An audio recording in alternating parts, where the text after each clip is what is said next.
नमस्कार दोस्तों, हमारे YouTube channel knowledge with Rahul Babra में आपका स्वागत है। जैसा कि आप जानते हैं कि हम बीपीएससी द्वारा विगत 28 वर्षों में पूछे गए topic wise solved previous questions की सीरीज को कवर कर रहे हैं।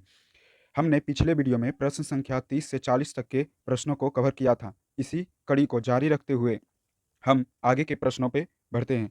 अगर वीडियो अच्छा लगे तो इसे लाइक, शेयर और चैनल को सब्सक्राइब करना ना भूलें। तो चलिए अब आगे के प्रश्नों पे बढ़ें। प्रश्न संख्या 41 कहता है, निम्नलिखित राजाओं में से किस का जैन धर्म के प्रति भारी झुकाव था? तो चलिए बताइए, निम्न में से कौन से राजाओं का अत्यधिक झुकाव जैन धर्म की तरफ था? तो इसका सही उत्तर हो जाएगा ऑप्शन सी। ऑप्शन सी अर्थात खारवेल। खारवेल के राजा का प्रमुख झुकाव जो था वो जैन जैन धर्म की तरफ था। आइए अब इसके विश्लेषण को देखते हैं। कह रहा है कलिंग का चेदी वंश का शासक खारवेल प्राचीन भारतीय इतिहास के महानतम शासकों में से एक था।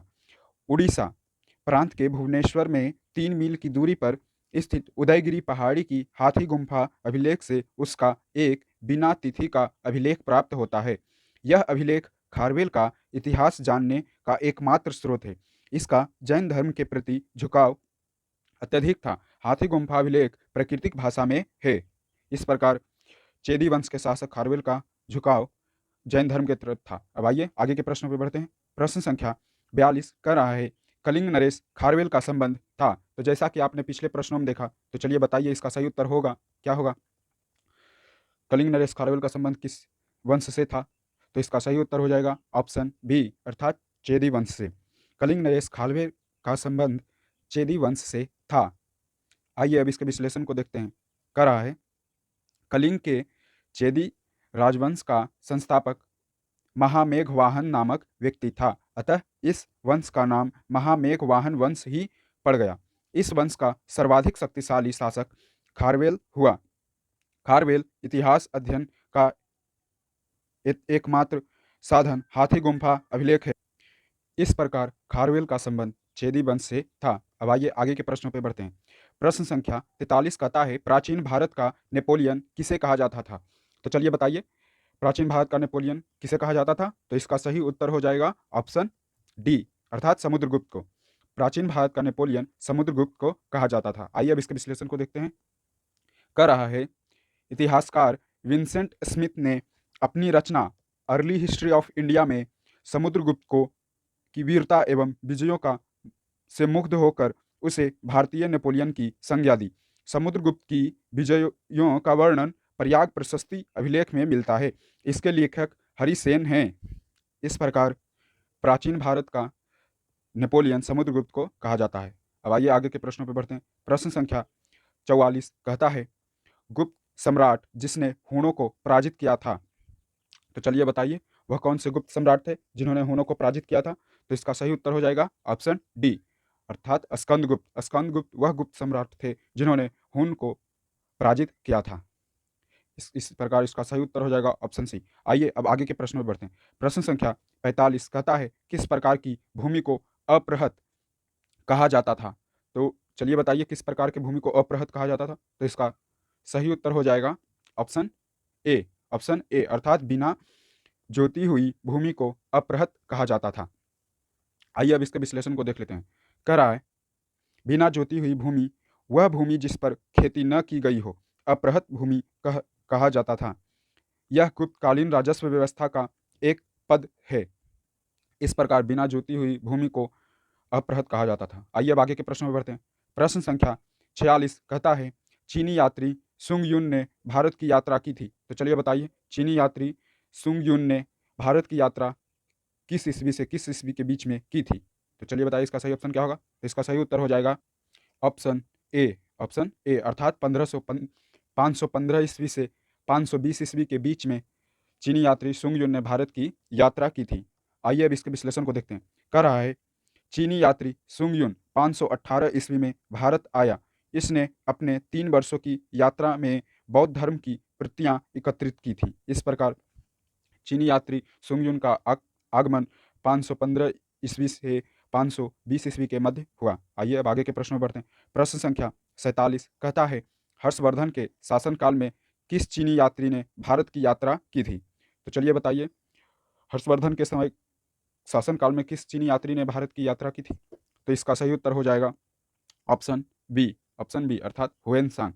हुएन सांग हर्षवर्धन के शासनकाल में यात्रा करने वाला चीनी यात्री था। आइए अब इसके विश्लेषण को देख लेते हैं। कह रहा है, हर्षवर्धन के समय की सर्व प्रमुख घटना चीनी यात्री हुएन सांग का भारत आगमन है। उसकी उत्कट अभिलाषा महात्मा बुद्ध के चरण चिन्हों द्वारा पवित्र किए स्थानों को देखने एवं पवित्र बौद्ध ग्रंथों का अध्ययन करने की थी, जो उन दिनों भारत में सुलभ थे। इस उद्देश्य की पूर्ति हेतु उसने तांग शासकों की राजधानी चंगन से भारतवर्ष के लिए 629 ईस्वी में प्रस्थान किया। अपनी यात्रा के ऊपर उसने एक ग्रंथ भी लिखा, जिसे सी यू की अर्थात सी यू की कहा जाता है। इस प्रकार हुएनसांग का भारत आगमन हर्षवर्धन के शासनकाल में हुआ। आइए अब आगे के प्रश्न में बढ़ते हैं। प्रश्न संख्या 48 कहता है, कल्हन की पुस्तक का नाम क्या है? तो चलिए बताइए, कल्हन द्वारा रचित पुस्तक का नाम क्या है? तो इसका सही उत्तर हो जाएगा ऑप्शन डी अर्थात राज तरंगिणी। कल्हन द्वारा रचित पुस्तक का नाम राज तरंगिणी था। आइए अब इसके विश्लेषण को देख लेते हैं। कह रहा है, कल्हन ने राज तरंगिणी में कश्मीर का इतिहास लिखा। इस ग्रंथ की रचना कल्हन ने जय सिंह, जिसका शासनकाल 1127 से 1159 ईस्वी के मध्य था, में पूर्ण किया। चंद्रगुप्त मौर्य के प्रधानमंत्री चाणक्य ने राजनीति शास्त्र में प्राचीन ग्रंथ अर्थशास्त्र की रचना की। इस प्रकार कल्हन द्वारा रचित पुस्तक का नाम राज तरंगिणी था। आइए अब आगे के प्रश्नों में बढ़ते हैं।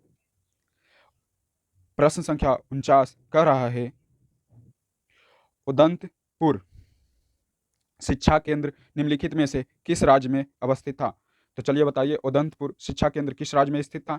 तो इसका सही उत्तर हो जाएगा ऑप्शन बी अर्थात बिहार में। उदंतपुर शिक्षा केंद्र बिहार में स्थित था। आइए अब इसके विश्लेषण को देख लेते हैं। कह रहा है, उदंतपुर जिसे उदनापुर भी कहा जाता था, प्राचीन काल के एक प्रमुख शिक्षा का केंद्र था। यह बिहार राज्य के में अवस्थित था। इसकी स्थापना पाल वंश के प्रथम शासक गोपाल ने की थी। इस प्रकार उदंतपुर शिक्षा का केंद्र बिहार में स्थित था। आइए अब आज के अंतिम प्रश्न पर बढ़ते हैं। प्रश्न संख्या 50 कहता है, कर्नाट वंश का संस्थापक कौन था? तो चलिए बताइए, कर्नाट वंश का संस्थापक कौन था? तो इसका सही उत्तर होगा ऑप्शन ए अर्थात नान्यदेव। कर्नाट वंश के संस्थापक नान्यदेव थे। आइए अब इसके विश्लेषण को देखते हैं। कह रहा है, कर्नाट वंश के संस्थापक नान्यदेव, जिनका शासनकाल 1097 ईस्वी से 900 माफ कीजिएगा 1098 ईस्वी तक था, वे एक महान योद्धा थे। नान्यदेव ने कर्नाट की राजधानी सिमरौगढ़ को बनाया। कर्नाट वंश का शासनकाल मिथिला के स्वर्ण युग कहा जाता है। इस प्रकार आज के वीडियो का समापन हुआ। आगे के प्रश्नों की चर्चा हम आगे के वीडियो में करेंगे। Thanks for watching. जय हिंद।